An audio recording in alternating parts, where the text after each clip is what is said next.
सुनो श्याम प्यारे, ये विनती हमारी। सुनो श्याम प्यारे, है तेरे सहारे। भंवर में फंसे हैं, लगा दो किनारे। भंवर में फंसे हैं, लगा दो किनारे। हरे कृष्णा। संगीता धर्म सागर परिवार से जुड़े सभी भक्तजनों का दिल से बहुत बहुत स्वागत है। आप सभी का दिन शुभ और मंगलमय हो। भगवान श्री हरि विष्णु और माता लक्ष्मी का आशीर्वाद आप सभी भक्तों पर सदा सर्वदा बना रहे। कथाओं को सुनकर लाइक कमेंट करके मुझे आशीर्वाद देने के लिए आप सभी भक्तों का दिल से बहुत बहुत धन्यवाद। तो आइए सुनते हैं पुण्य फल देने वाली आज की महात्म्य कथा और साथ ही गजेंद्र मोक्ष स्तोत्र का पाठ और कृष्ण चालीसा। हे प्रिय भक्तों, अपने भक्त के लिए कैसे दौड़े चले आते हैं भगवान। तो आइए सुनते हैं राधा रानी, भगवान श्री कृष्ण और उनके भक्त की एक बहुत ही सुंदर कथा। बरसाना में एक भक्त थे ब्रजदास। उनके एक बेटी थी जिसका नाम रतिया था। बस यही ब्रजदास का परिवार था। ब्रजदास दिन में अपना काम करते और शाम को श्री जी के मंदिर में जाते, दर्शन करते और जो भी वहां पर संत आए हुए होते हैं उनके साथ सत्संग करते। यही उनका प्रतिदिन का नियम था। एक बार एक संत ने ब्रजदास से कहा कि भैया, हमें नंदगांव जाना है, सामान ज्यादा है, तो क्या तुम हमें नंदगांव पहुंचा सकते हो। ब्रजदास ने हामी भर दी। ब्रजदास ने अपनी बेटी से कहा, हे पुत्री, मुझे एक संत को नंदगांव पहुंचाना है। मैं समय पर आ जाऊंगा, लेकिन तुम मेरी प्रतीक्षा मत करना। ब्रजदास सुबह 4 बजे राधे राधे करते हुए नंगे पांव संत के पास गए और संत के सामान और ठाकुर जी की पेटी और बर्तन ले लिए और चलने लगे। वे चले तो समय पर ही थे, लेकिन संत को सांस की बीमारी थी, जिसके कारण वे कुछ दूर चलते फिर बैठ जाते, चलते फिर बैठ जाते। इस प्रकार नंदगांव पहुंचने में ही उन्हें बहुत समय लग गया। ब्रजदास ने सामान रखकर संत से वापस जाने की आज्ञा मांगी। फिर संत ने उनसे कहा कि थोड़ी देर रुको, थोड़ा विश्राम तो कर लो। जून का महीना है और इतनी तपती गर्मी है, जल पी लो, कुछ जलपान कर लो, फिर चले जाना। हे प्रिय भक्तों, अब देखिए ब्रजदास जी क्या कहते हैं। ब्रजदास ने कहा कि बरसाने की वृषभानु नंदनी नंदगांव में ब्याही हुई है, इसीलिए मैं यहाँ जल नहीं पी सकता। यह सुनकर संत की आंखों से टप टप आंसू बहने लगे। संत सोचने लगे कि कितने साल पुरानी बात है और यह कितना गरीब आदमी है, पर इसका दिल कितना ऊंचा है। फिर ब्रजदास वापिस राधे राधे करते हुए वापिस चले आए। हे प्रिय भक्तों, ऊपर से सूरज की गर्मी और नीचे तपती रेत, भगवान को उन पर दया आ गई और भगवान भक्त ब्रजदास के पीछे पीछे चलने लगे। गर्मी ज्यादा थी तो ब्रजदास एक पेड़ की छाया में रुके और वहीं मूर्छित होकर गिर पड़े। भगवान ने मूर्छा दूर करने के लिए प्रयास किए, पर मूर्छा उनकी दूर नहीं हुई। फिर भगवान ने विचार किया कि ब्रजदास राधा रानी का भक्त है, वे ही इसके प्राणों की रक्षा कर सकती हैं, तो उनको ही बुलाया जाए। भगवान भरी दोपहरी में राधा रानी के पास उनके महल में गए। राधा रानी ने इस गर्मी में आने का उनसे कारण पूछा। भगवान भी पूरे मस्खरे हैं। उन्होंने कहा, तुम्हारे पिताजी बरसाना और नंदगांव की डगर में पड़े हुए हैं, तुम चलकर संभालो। राधा जी ने कहा कि कौन पिताजी। भगवान ने सारी बात समझाई और चलने को कहा। यह भी कहा कि तुमको ब्रजदास की बेटी के रूप में भोजन जल लेकर चलना है। राधा जी तैयार होकर पहुंची और आवाज लगाई, पिताजी, पिताजी। ब्रजदास जागे और बेटी से बोले कि आज तुम ना आती तो मेरे प्राण चले जाते, और बेटी से ये भी कहा कि आज तुम्हें बार बार देखने का बड़ा मन कर रहा था। फिर राधा जी ने कहा कि माँ बाप को तो संतान अच्छी ही लगती है, आप सबसे पहले भोजन कीजिए। ब्रजदास भोजन लेने लगे तो राधा जी ने कहा कि घर पर कुछ मेहमान आए हुए हैं, मैं उनको संभालूं। आप खाना खाकर आहिस्ता आहिस्ता आ जाना। कुछ दूरी के बाद राधा रानी अंतर ध्यान हो गई। ब्रजदास ने ऐसा भोजन कभी नहीं खाया था। शाम को घर आकर ब्रजदास अपनी बेटी के चरणों में गिर पड़े। बेटी ने कहा कि पिताजी, आप ये क्या कर रहे हैं? ब्रजदास ने कहा कि हे पुत्री, आज तुमने भोजन जल लाकर मेरे प्राण बचा लिए। यह सुनकर बेटी ने कहा कि मैं तो कहीं नहीं गई। ब्रजदास ने कहा कि अच्छा, बता मेहमान कहाँ है? बेटी ने कहा, यहाँ तो कोई भी मेहमान नहीं आया। अब ब्रजदास की समझ में सारी बात आ गई। उसने बेटी से कहा कि आज तुम्हारे ही रूप में राधा रानी के दर्शन हुए। ब्रजदास भाव विभोर हो गए और रोते रोते बोले, मेरी किशोरी ने मेरे कारण इतनी प्रचंड गर्मी में कष्ट उठाया और मेरी बेटी के रूप में आकर मुझे भोजन करवाया, जल पिलाया और मैं उन्हें पहचान भी ना सका। हे प्रिय भक्तों, अब तो बस उन्हें एक ही आस निरंतर लगी रहती कि फिर से श्री राधा रानी के दर्शन मिले। तो ऐसे हैं हमारे राधा कृष्ण भगवान, अपने भक्तों के लिए दौड़े चले आते हैं। तो सभी प्रेम से बोलिए, राधा कृष्ण भगवान की जय। हरे कृष्णा।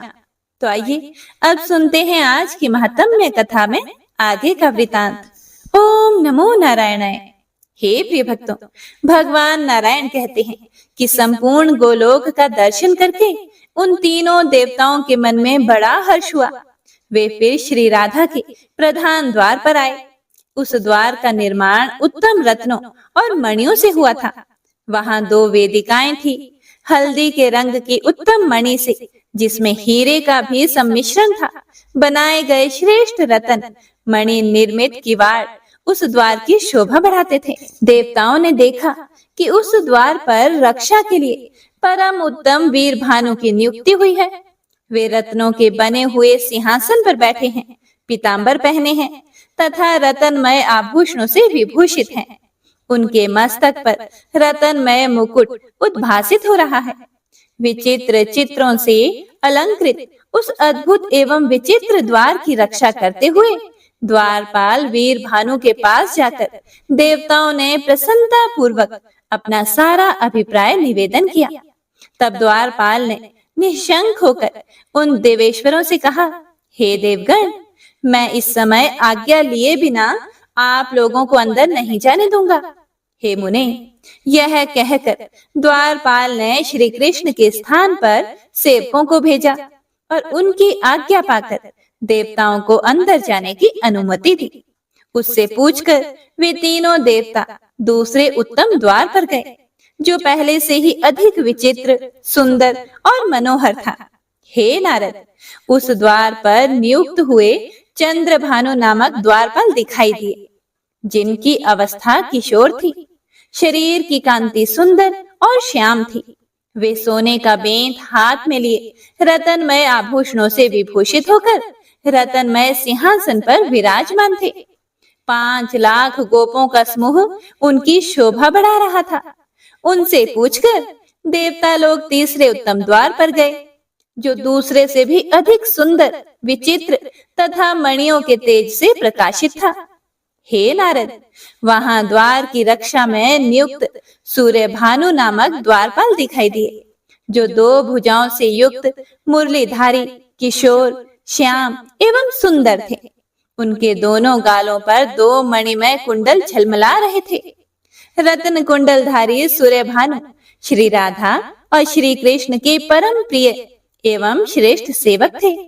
वे सम्राट की भांति 9 लाख गोपों से घिरे रहते थे। उनसे पूछकर देवता लोग चौथे द्वार पर गए, जो उन सभी द्वारों से विलक्षण, रमणीय तथा मणियों की दिव्य दीप्ति से उद्दीप्त दिखाई देता था। हे प्रिय भक्तों, अद्भुत और विचित्र रत्न समूह से जटित होने के कारण उस द्वार की मनोहरता और बढ़ गई थी। उसकी रक्षा के लिए व्रजराज वसुभानु नियुक्त थे। देवता लोग उनसे मिले। वे किशोर अवस्था के सुंदर और श्रेष्ठ पुरुष थे। हाथ में मणिमय दंड लिए हुए थे।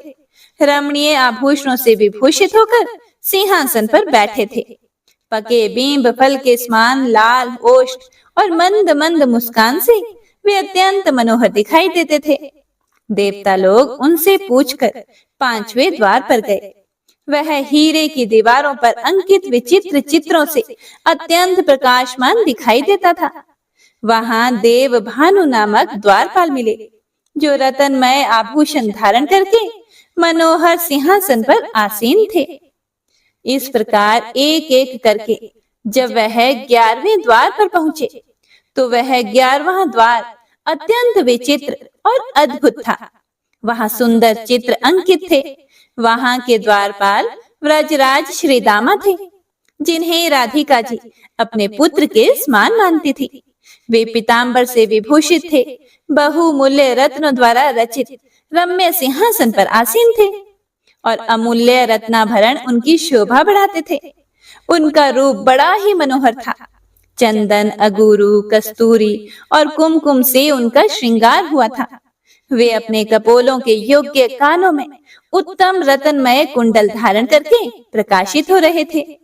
श्रेष्ठ रत्नों द्वारा रचित विचित्र मुकुट उनके मस्तक की शोभा बढ़ा रहा था।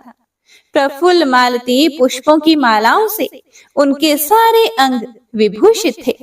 करोड़ों गोपों से घिरे होने के कारण राजा धीराज से भी अधिक उनकी शोभा होती थी।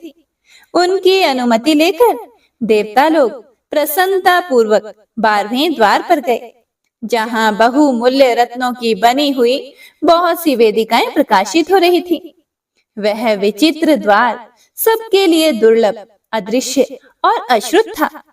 ब्रजमयी भीतों पर अंकित चित्रों के कारण उस द्वार की सुंदरता और मनोहरता बहुत ही बढ़ गई थी। देवताओं ने देखा कि 12वें द्वार की रक्षा में सुंदरी गोपांगनाएं नियुक्त हुई है। वे सब की सब रूप यौवन से संपन्न, रत्नाभरणों से विभूषित, पीताम्बर धारिणी तथा बंधे हुए केश कलाप के भार से सुशोभित थी। वहां 100 कोटि गोपियों में एक श्रेष्ठ गोपी थी, जो श्री हरि को भी परम प्रिय थी। उन करोड़ों गोपिकाओं को देखकर देवताओं को बड़ा विस्मय हुआ। हे मुने, उन सब गोपियों से अनुमति लेकर वे देवता प्रसन्नता पूर्वक दूसरे द्वार पर गए। इस तरह क्रमशः 3 द्वारों पर उन्होंने देखा। श्रेष्ठ और अत्यंत मनोहर गोपांगनाएं उनकी रक्षा कर रही हैं। वे सुंदरियों में भी सुंदरी, रमणीय, धन्य, मान्य और शोभाशालिनी है। सबके सब सौभाग्य में बढ़ी चढ़ी तथा श्री राधिका की प्रिया है। सुरमय भूषणों से भूषित हुई उन गोप सुंदरियों के अंगों में नूतन यौवन का अंकुर प्रकट हुआ है। उन सब को देखकर और उन गोपांगनाओं से बातचीत करके आश्चर्यचकित हुए वे तीनों देवेश्वर 16वें मनोहर द्वार पर गए, जो श्री राधिका के अंतःपुर का द्वार था। वह सब द्वारों में प्रधान तथा केवल गोपांगना गणों द्वारा ही लक्षणीय था। श्री राधा की जो 33 समवयस्का सखियां थी, वे ही इस द्वार का संरक्षण करती थी। द्वार पर खड़े हुए निमेष रहित देवताओं ने उन सब को देखा।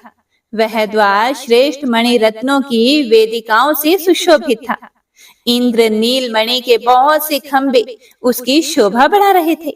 उनके बीच बीच में सिंदूरी रंग की लाल मणियां जड़ी हुई थी।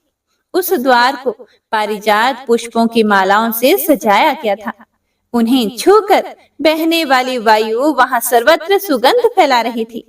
राधिका के उस परम आश्चर्यमय अंतःपुर के द्वार का अवलोकन करके देवताओं के मन में श्री कृष्ण चरणारविंदों के दर्शन की उत्कंठा जाग उठी। उन्होंने उन सखियों से पूछकर शीघ्र ही द्वार के भीतर प्रवेश किया। उनके शरीर में रोमांच आया था। भक्ति के उद्रेक से उनकी आंखें भर आई थी।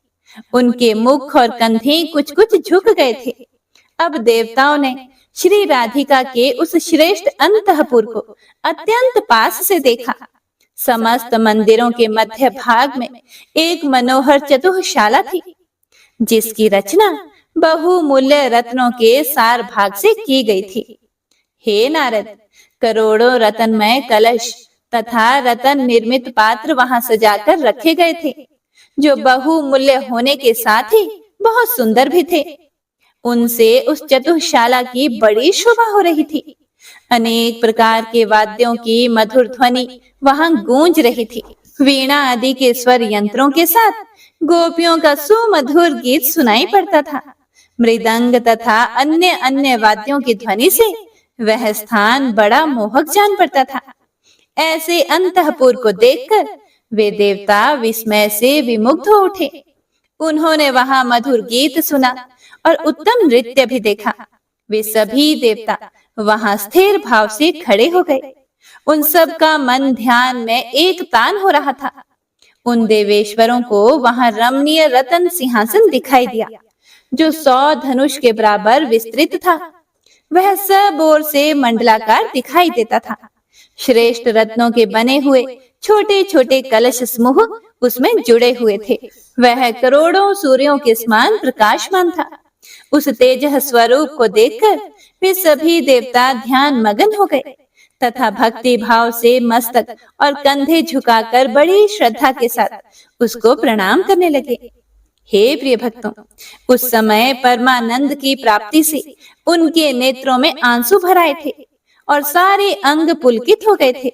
वे ऐसे जान पड़ते थे कि मानो उनके अभीष्ट मनोरथ पूर्ण हो गए हों। उन तेज स्वरूप परमेश्वर को नमस्कार करके वे तीनों देवेश्वर उठकर खड़े हो गए और उन्हीं का ध्यान करते हुए उस तेज के सामने गए। ध्यान करते करते जगत सृष्टा ब्रह्मा जी के दोनों हाथ जुड़ गए।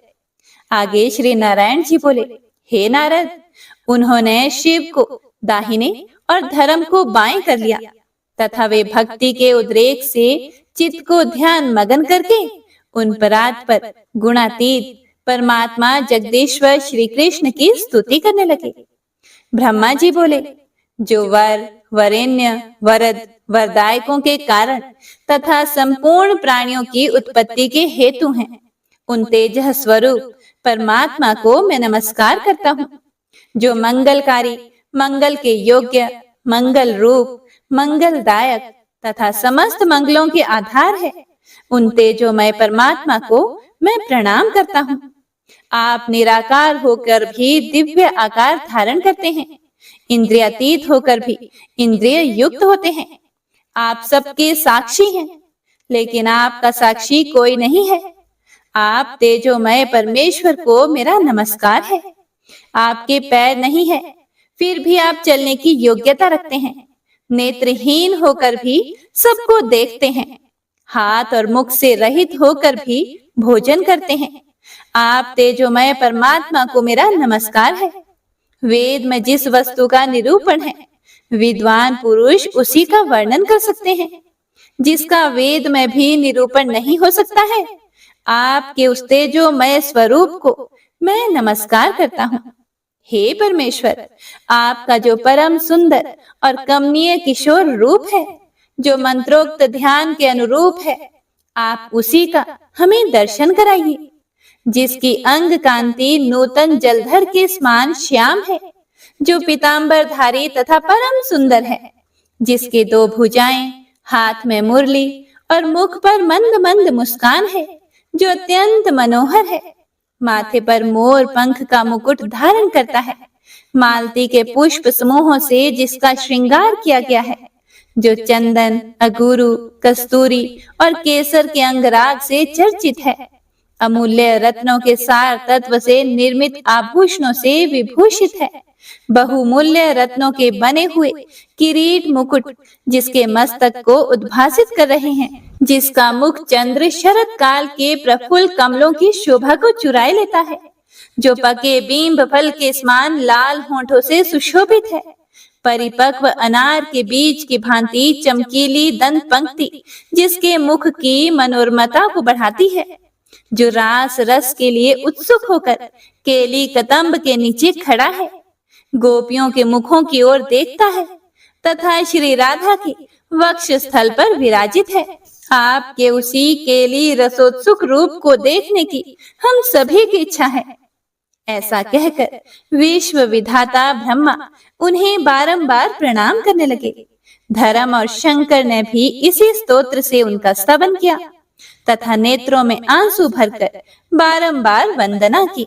हे प्रिय भक्तों, आगे श्री नारायण जी बोले, हे मुने, उन त्रिदेश्वरों ने खड़े खड़े फिर से स्तुति की।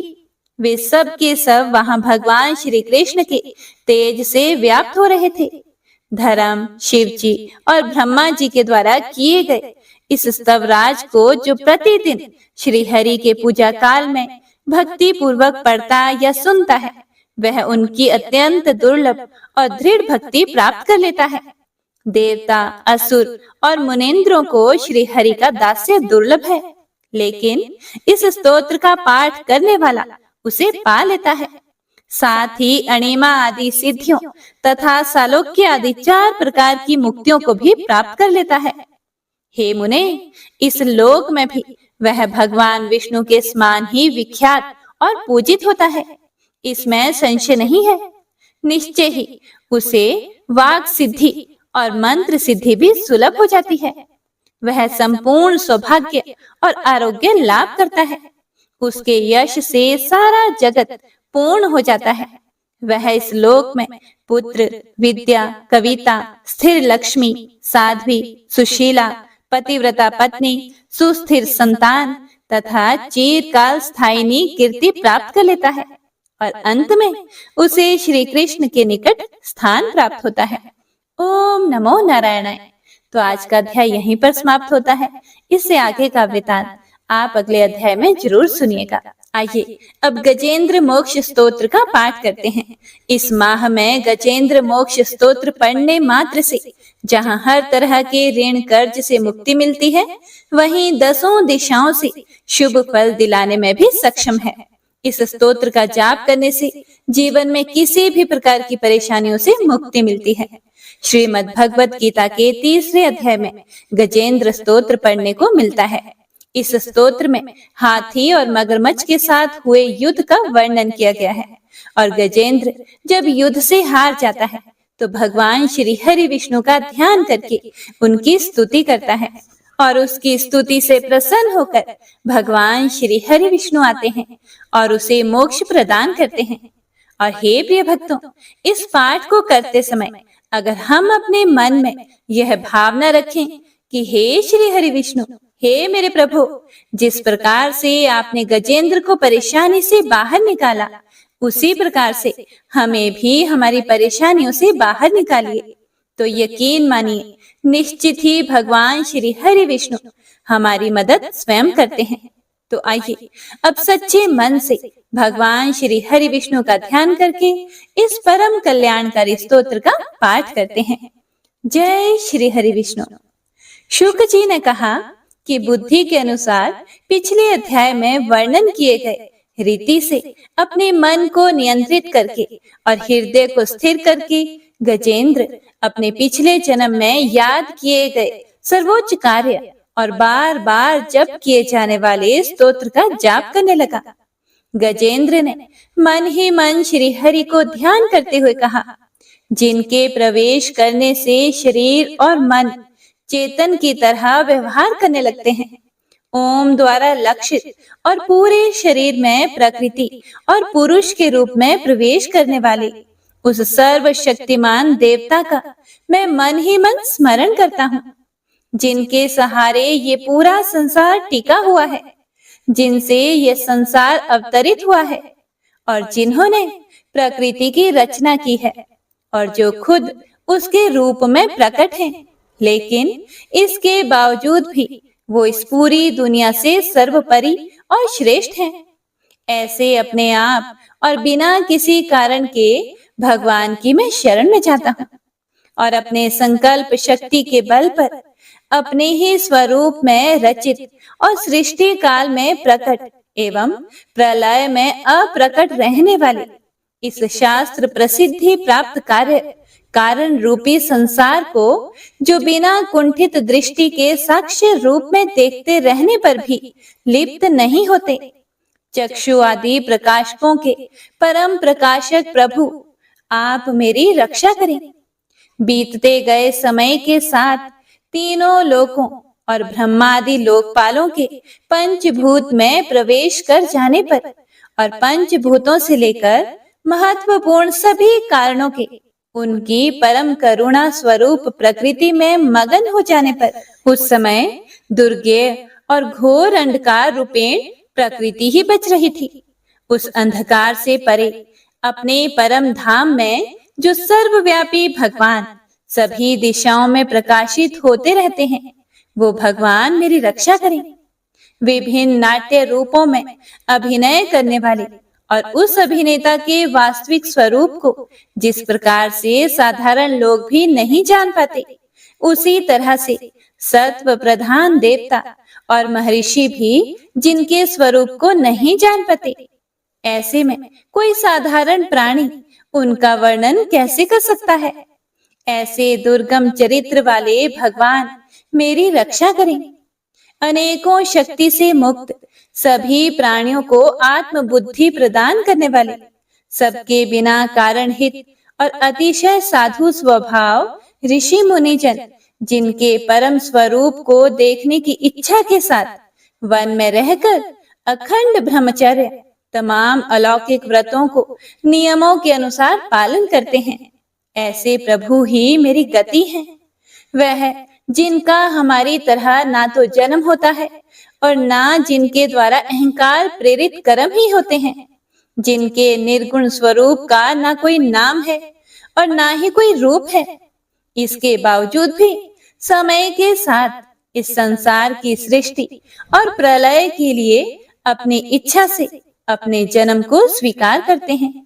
उन अनंत शक्ति संपन्न परम ब्रह्म परमेश्वर को मेरा नमस्कार है।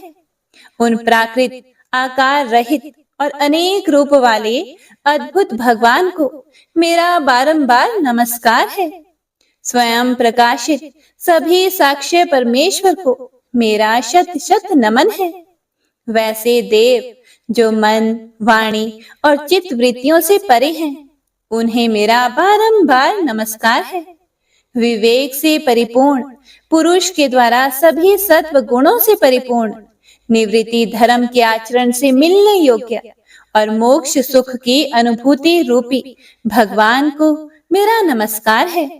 सत्व गुणों को स्वीकार करके शांत, रजोगुण को स्वीकार करके घोर और तमोगुण को अपनाकर मूढ़ से प्रतीत होने वाले भेद रहित अतएव सदा संभाव से स्थित ज्ञान धन प्रभु को मेरा नमस्कार है।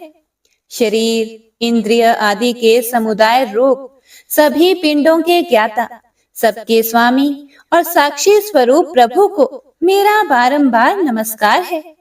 सबके अंतर्यामी, प्रकृति के भी परम कारण लेकिन स्वयं कारण रहित भगवान को मेरा शत शत नमस्कार है। सभी इंद्रियों और सभी विषयों के जानकार, सभी प्रतीतियों के कारण रूप संपूर्ण जड़ प्रपंच और सबकी मूलभूता अविद्या के द्वारा सूचित होने वाले और सभी विषयों में अविद्या रूप से भासने वाले भगवान को मेरा नमस्कार है। सबके कारण लेकिन स्वयं कारण रहित तथा कारण होने पर भी परिणाम रहित होने की वजह से अन्य कारणों से भी विलक्षण कारण आपको मेरा बारंबार नमस्कार है। सभी वेदों और शास्त्रों के परम तात्पर्य, मोक्ष रूपी और श्रेष्ठ पुरुषों की परम गति देवता को मेरा नमस्कार है।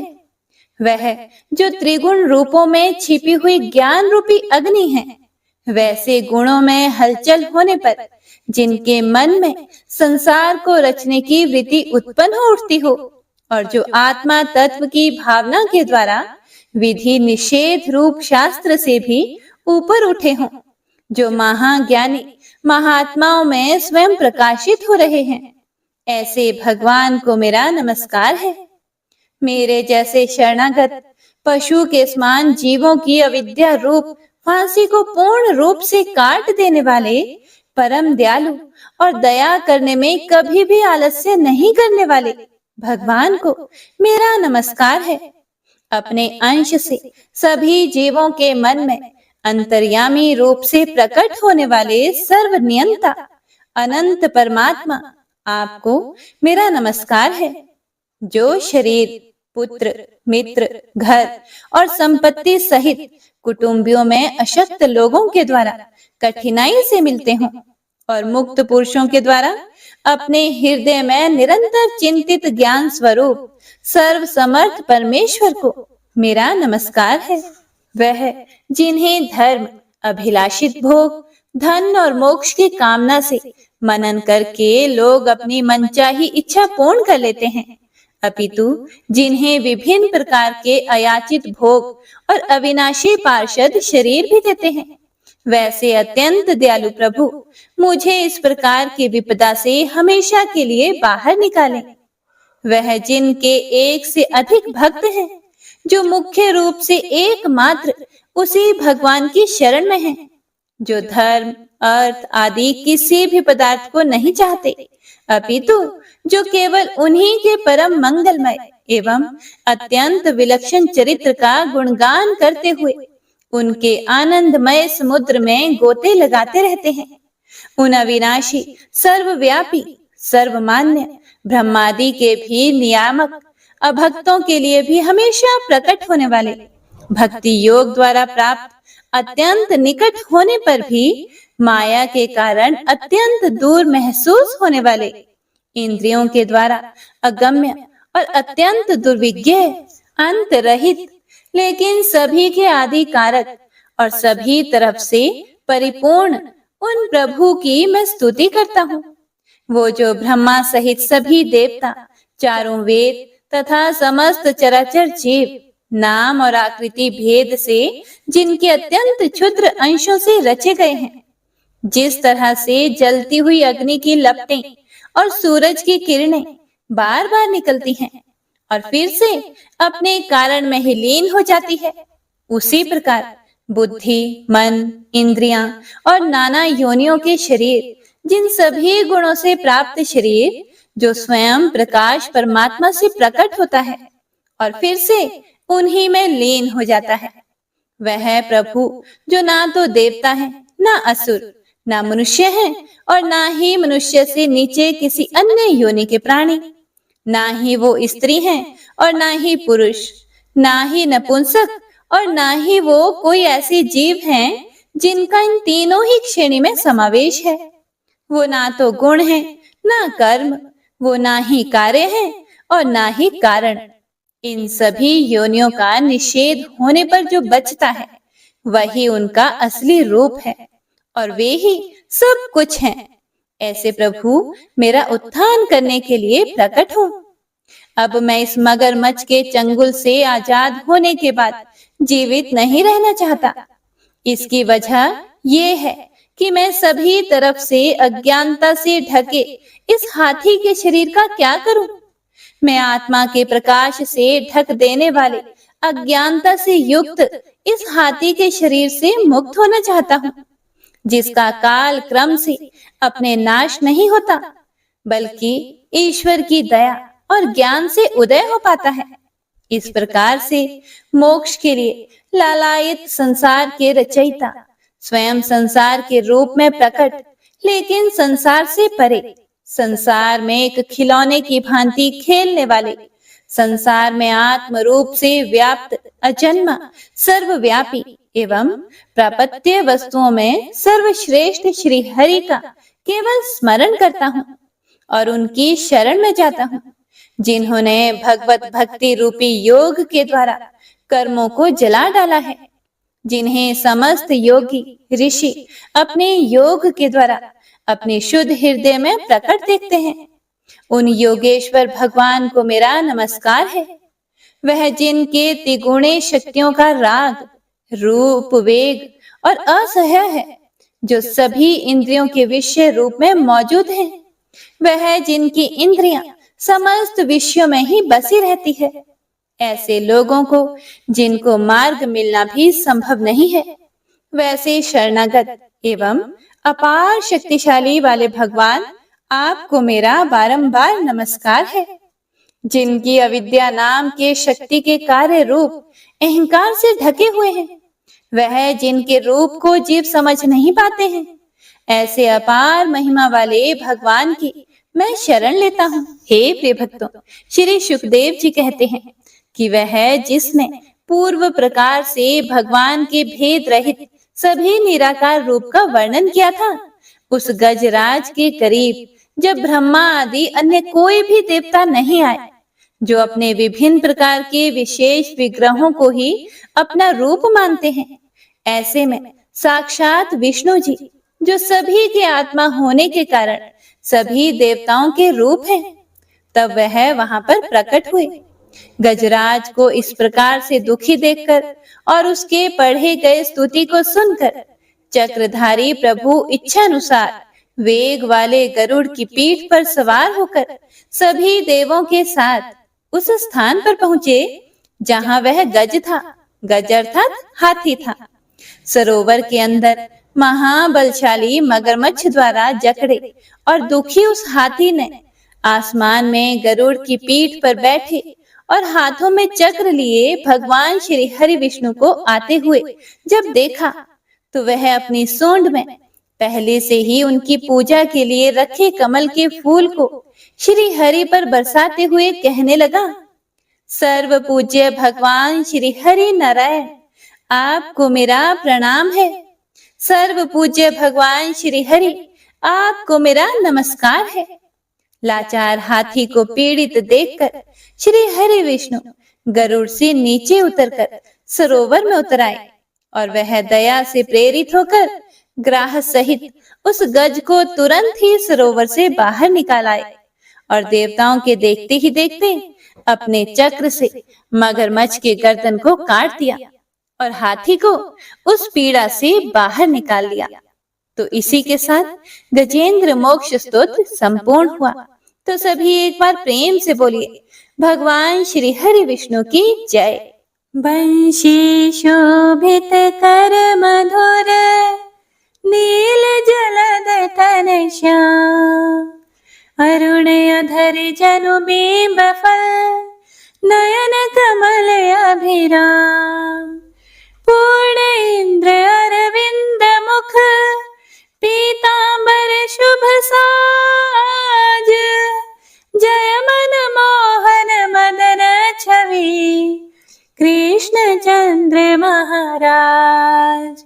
जय यदुनंदन जय जगवंदन, जय वसुदेव देवकी नंदन, जय यशोदासुत नंद दुलारे, जय प्रभु भक्तन के धृत तारे, जय नट नागर नागन थैया कृष्ण कन्हैया धेनु चरैया, पुनि नख पर प्रभु गिरिवर धारो, आओ दीनन कष्ट निवारो, वंशी मधुरे अधर धर तेरे, होवे पूर्ण मनोरथ मेरी, आओ हरि पुनि माखन चाखो, आज लाज भारत की राखो, गोल कपोल चिबुक करुणारे, मृदु मुस्कान मोहिनी डारे, रंजित राजीव नयन विशाला, मोर मुकुट वैजंती माला,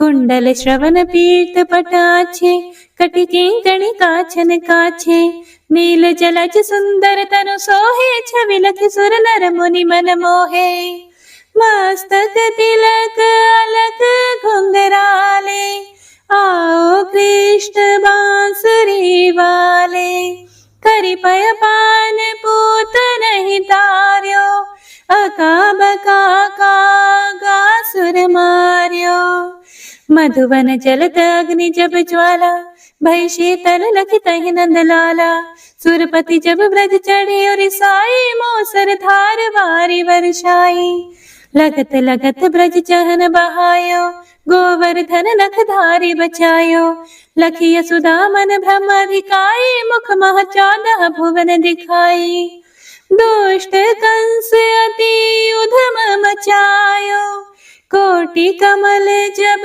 फूल मंगायो, नाथी काली यही तब तुम लीन है, चरण चिन्ह दई निर्भय कीन है, करि गोपिन संग रास विलासा, सबकी पूर्ण करी अभिलाषा। केतिक महासुर संहार्यो, कंस ही केस पकड़ी दई मार्यो। मात पिता की बंदी छुड़ाई, उग्रसेन कहा राज दिलाई। मही से मृतक चाहो सुतलायो, मातु देव की शोक मिटायो। भौमासुर मुरे दैत्य सहारी, लाए शत दश सहस कुमारी। दई भिन ही तृण चीर सहारा, जरा सिंधु राक्षस कह मारा।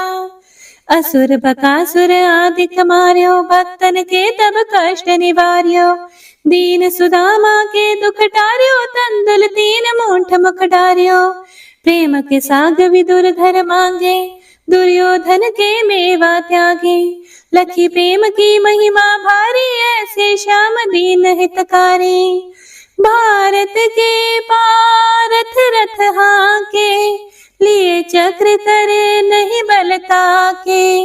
निज गीता की ज्ञान सुनाए, भक्तन हृदय सुधा वर्षाए। मीरा थी ऐसी मतवाली, विष पी गई बजा कर ताली। राणा भेजा सांप पिटारी, शालिग्राम बने बनवारी। निज माया तुम विधि दिखायो, उरते संश सकल मिटायो।